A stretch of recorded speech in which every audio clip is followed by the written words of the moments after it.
तो guys welcome to Daily Football Madness. और Barcelona ने कोपा डेल रे वाला मैच कन्विंसिंगली जीत लिया अगेंस्ट बर्बस्ट्रो 4-0। और आसान मैच था, कुछ बहुत ज्यादा मैं इसके ऊपर डिस्कशन या टेक्निकल एनालिसिस इसके ऊपर क्या करूं। पॉजिटिव चीजें थी, ऑब्वियसली लेवेंडोस्की ने 2 गोल स्कोर मारे, एरी गार्सिया खेले, उन्होंने गोल स्कोर किया, फ्रैंकी डियोंग को टाइम मिला, पब्लो टोरे को टाइम मिला, उन्होंने गोल स्कोर किया। और पॉजिटिव चीजें नहीं थी कि शजनी को फाइनली जो है वो गेम टाइम मिला। फिर अराहो को सबसे बड़ा पॉजिटिव था कि अराहो को गेम टाइम मिला है। और ये बहुत इंपॉर्टेंट हो सकता है सीजन के एंड तक, बिकॉज हम देख रहे हैं कि सेंटर बैक्स में इशू आ रहा है। ऐसा नहीं कि सेंटर बैक्स की परफॉर्मेंस में बहुत इशू आ रहा है, लेकिन सेंटर बैक्स को रेस्ट नहीं मिल पा रहा। तो इट इज वेरी इंपॉर्टेंट कि अराहो जो है वो रिदम में वापस आए, फॉर्म में वापस आए और अवेलेबल हो बार्सिलोना के लिए। तो ये सबसे बड़ा पॉजिटिव था। फिर या टोनी फर्नांडिस भाई, उनको जो है वो डेब्यू मिला और I think second youngest player बन चुके हैं आफ्टर लमीन यमाल। तो दैट वाज ब्रिलियंट आल्सो, और एक अच्छा एक्साइटिंग टैलेंट है। तो यहाँ पे एक अच्छी और भी चीज हुई कि रफीनिया को भी मिल गया, और मोस्ट लाइकली शायद लमीन यमाल जो है वो नेक्स्ट गेम के लिए अवेलेबल होंगे। तो चीजें ठीक हैं। बट कोपा डेल रे का मैच था जो कि एक्सपेक्टेड था। बारसा को ला लीगा में स्पेशली फॉर्म अपनी रिगेन करनी है, वो बहुत इंपॉर्टेंट है। बिकॉज भाई अब आप एक पॉइंट भी ड्रॉप करना अफोर्ड नहीं कर सकते, बिकॉज रियाल मैड्रिड ने अपना आखिरी मैच जो कि वलेंशिया के अगेंस्ट था, वो इवेंचुअली फिर Real Madrid being Real Madrid उन्होंने कम कर लिया है। और यार क्या करे भाई, 10 मैन डाउन है। विनीशियस स्क्राई बेबी वाज रेड कार्डेड, उसके ऊपर भी हम बात करते हैं डिटेल के अंदर।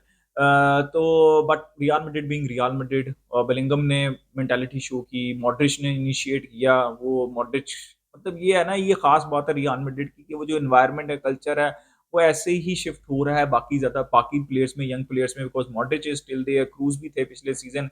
तो दैट इज एब्सोल्युटली ब्रिलियंट। वो वैसे ही रामोस भी वरान के लिए करके गए थे। इसी तरह अब आप रूडिगर को देखें, वो ही जो है वो लेगेसी कैरी कर रहे हैं।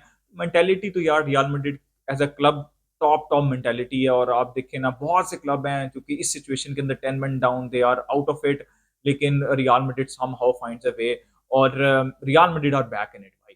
um, उसके अलावा यार डेनी ओल्मो की सिचुएशन पे मैं बात करना चाहता हूँ। ये तो मैच के ऊपर इतनी ज्यादा मैं बात नहीं करना चाहता।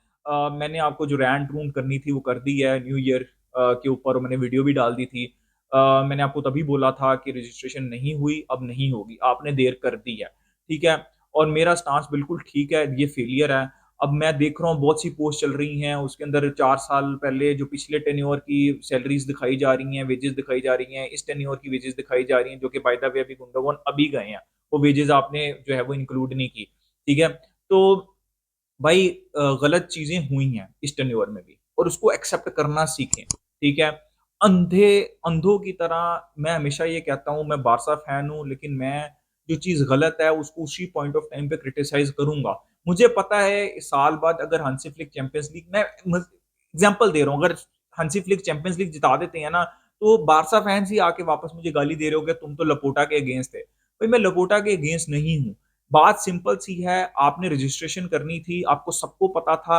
आपने साइनिंग ही नहीं आपको करनी चाहिए, आपने साइनिंग की, फिर रो तो के तरले मिनते करके, जैसे पिछली वीडियो में मैंने एक्सप्लेन किया था, समर में भी वो रजिस्टर नहीं होते थे। ठीक है। आप देखें ना, अगर गुंडोगोन ना जाते तो वो समर में रजिस्टर ना होते, आपकी समर में जलालत होती। अगर डेनी ओल्मो आपके ऊपर बिलीव अभी तक ना रखते, तो 200 मिलियन का बारसा को नुकसान हो सकता है, इतना बड़ा रिस्क है।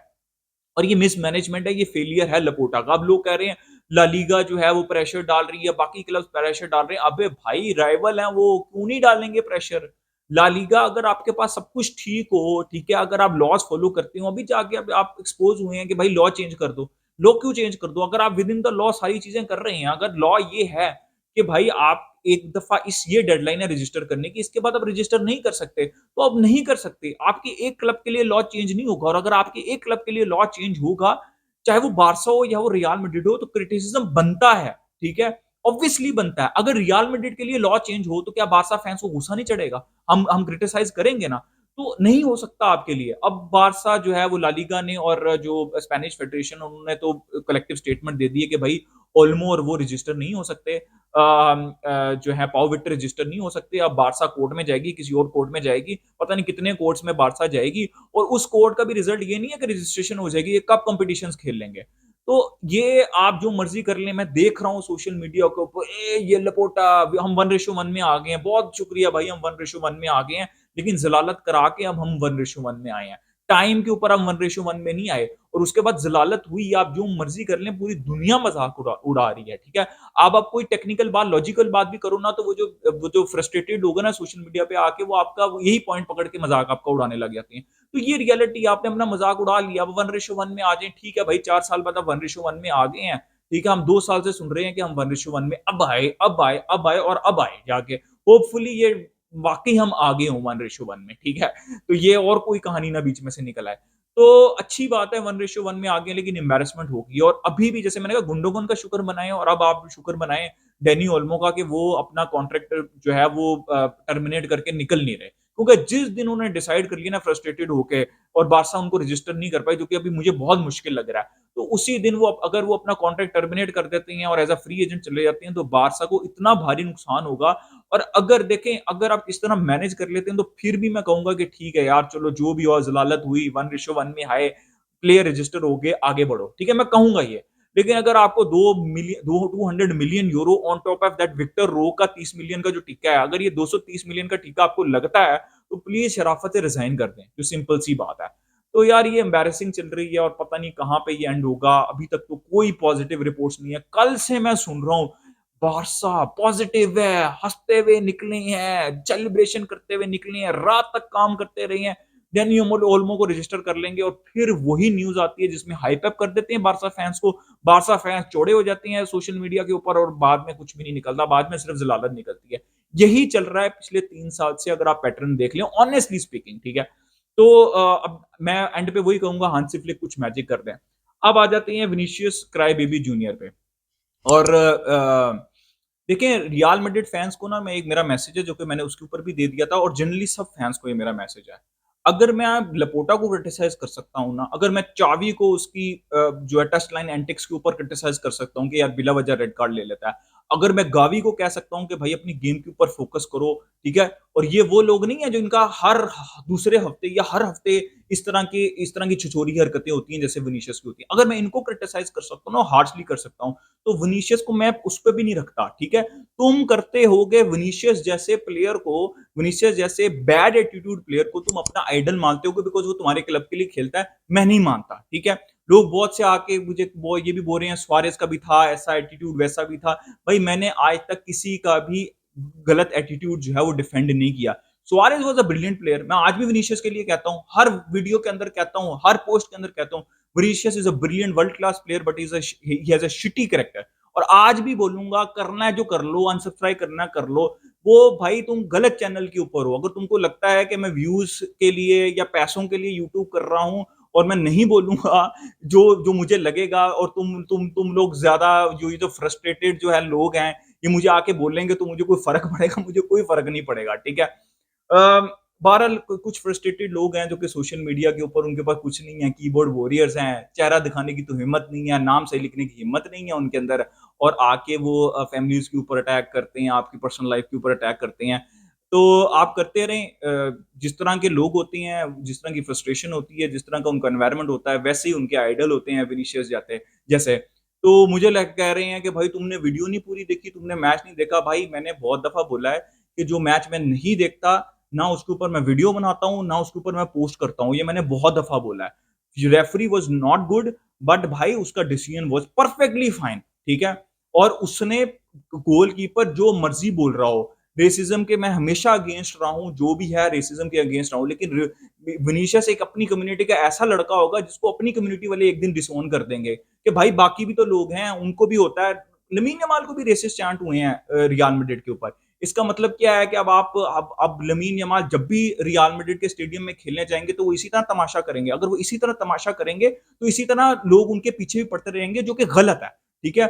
रेसिज़्म के ऊपर मैंने बात नहीं की विनीशियस की, उसकी पर्सनल लाइफ़ के ऊपर बात नहीं की, मैंने कभी इस तरह की चीज़ नहीं की, but he is a shitty character on the football pitch और सारी दुनिया को दिखता है। अगर आप अंधे हैं तो मैं उसको कुछ नहीं कर सकता, ठीक है? भाई वो बंदा भाई नॉर्मल उसको उठा रहा है वो कीपर, ठीक है? कि भाई उठ, और कॉन्टैक्ट उसने हाथ भी उसका लग गया। फिर लोग कहाँ-कहाँ से एक वो नैरेटिव लेके आ रहे हैं कि भाई उसने बाल उसके खींच दिए थे, ये कर दिया था, वो कर दिया था। चलो भाई उसने बाल उसके खींच दिए, कीपर को भी चलो येलो कार्ड या रेड कार्ड मिल जाना चाहिए था। उसके बाद वो उसकी गर्दन पे मार रहा है, ठीक है? उसमें तो कोई डाउट नहीं है ना कि वो रेड कार्ड था, नहीं डाउट। उसके बाद जब रेफरी उसको रेड कार्ड दे रहा तो वो इतना दिमाग उसका खराब है, इतना वो मतलब क्या बोलूं, शिट शिट के अलावा और क्या वर्ड यूज करूं। भाई आपके अपनी फैन बेस के लोग content creator stupid word use कर रहे हैं उसके लिए, और मैं शिट वर्ड का वर्ड भी यूज नहीं कर सकता।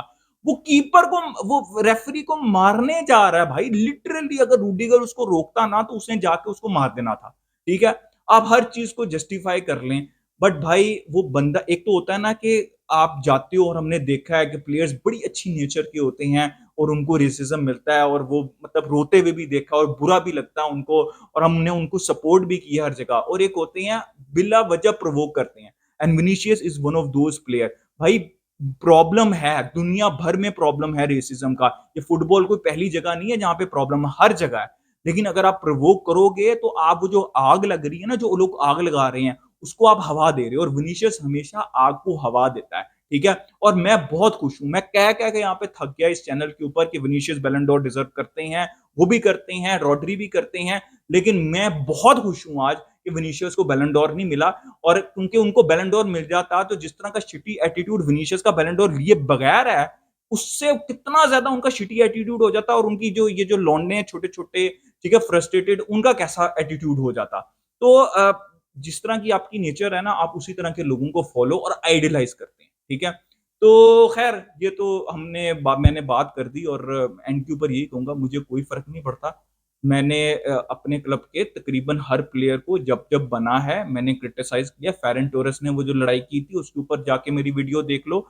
लेओ मेसी ने वो जो एथलेटिक क्लब के अगेंस्ट हुआ था, हालांकि उसमें कितना प्रवोक कर रहे थे, कितनी दफा फाउल हुआ था मेसी के ऊपर, उसके बाद मेसी के आपको रेयरली ये दिखेगा, आपको उसके पूरे करियर में 4-5 दफा दिखेगा, और विनीशियस को आपका 1 महीने के अंदर वो उतने सीन्स आपको दिख जाएंगे जो मेसी और रोनाल्डो के 4-5 दिखेंगे पूरे करियर के अंदर। उसके ऊपर भी मैंने बोला था कि वो डिजर्व्ड रेड कार्ड है, बिकॉज अब आप अपना हाथ तो नहीं ना यूज कर सकते, अगर आपको कोई फाउल कर रहा है, इंटेंशनली फाउल कर रहा है, तो फिर भी आपको प्रोफेशनल तो रहना, आप जो है वो प्रोटेस्ट कर सकते हो, रेफरी से प्रोटेस्ट कर सकते हो, सब कुछ कर सकते हो, लेकिन आप फिजिकल नहीं हो सकते। और ये कुछ डम फैंस हैं जो कि आइडलाइज करते हैं शिटी प्लेयर को क्राई बेबी जूनियर को, और वो रोते रहेंगे। तुम इन इधर इस वीडियो के नीचे भी रोना, मुझे बहुत मजा आएगा। तो गाइस अपना ओपिनियन दे, लाइक कर दिया, सब्सक्राइब कर दिया, मिलते हैं नेक्स्ट वीडियो में।